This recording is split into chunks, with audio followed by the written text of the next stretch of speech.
સમાચારમાં વાત કરીએ તો સુરતના સિંગણપુરમાં અસામાજિક તત્વોનો આતંક જોવા મળ્યો છે। તો અસામાજિક તત્વો બેફામ બન્યા છે।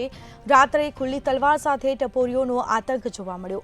વાહનોમાં તોડફોડ કરી ટપોરીઓએ આતંક મચાવ્યો છે। સિંગણપુરના ગોવિંદનગરમાં ડીજેમાં ઝઘડો થયો હતો, જેમાં ઝઘડાની અદાવતમાં માથાભારે તત્વો બેફામ બન્યા। રાત્રે પાર્ક થયેલા વાહનોને ખુરદો બોલાવ્યો તો તલવાર સહિતના ઘાતક હથિયારો સાથે વાહનોની તોડફોડ કરી હતી। વાહનોને પણ નુકસાન થવા પામ્યું છે।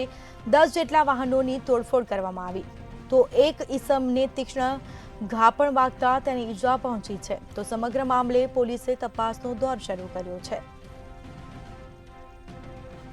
તો સમાચાર પ્રાપ્ત થયા છે સુરતથી। સુરતના સિંગણપુરમાં અસામાજિક તત્વોનો આતંક જોવા મળ્યો છે। રાત્રે ખુલ્લી તલવાર સાથે ટપોરીઓનો આતંક જોવા મળ્યો। વાહનોમાં તોડફોડ કરી ટપોરીઓએ આતંક મચાવ્યો છે। સિંગણપુરના ગોવિંદનગરમાં ડીજેમાં ઝઘડો થયો હતો, એટલે કે જૂની અદાવતમાં ધ્યાનમાં લઈને આ સમગ્ર ઘટનાને અંજામ આપ્યો છે। તો અસામાજિક તત્વોનો આતંક જોવા મળ્યો છે। રાત્રે ખુલ્લી તલવાર સાથે ટપોરીઓનો આતંક જોવા મળ્યો છે।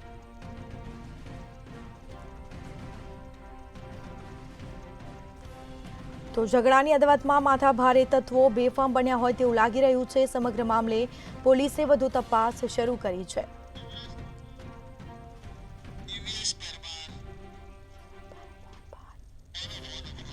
તો વધુ વિગતો સાથે સંવાદદાતા દિવેશ પરમાર આપણી સાથે ફોન લાઈન પર જોડાઈ ગયા છે। જી, સુરતના સિંગણપુરમાં અસામાજિક તત્વોનો તરખાટ જોવા મળી રહ્યો છે, શું છે સમગ્ર મામલો?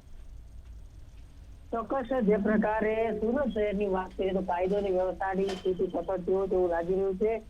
સુરતના સિંગણપુર વિસ્તારમાં મોડી રાત્રે ખુલ્લી તલવારો છે તે ખુલ્લી તલવારો સાથે ટપોરીઓનો આતંક છે તે જોવા મળ્યો હતો।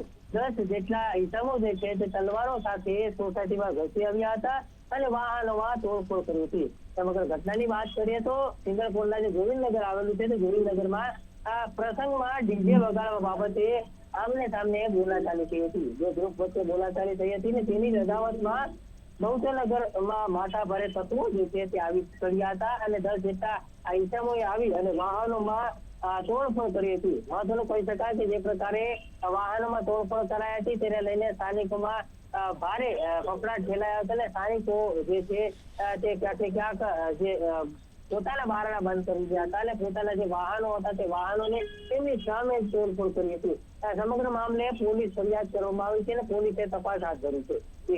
જી, તમામ જાણકારી આપવા બદલ આપનો આભાર।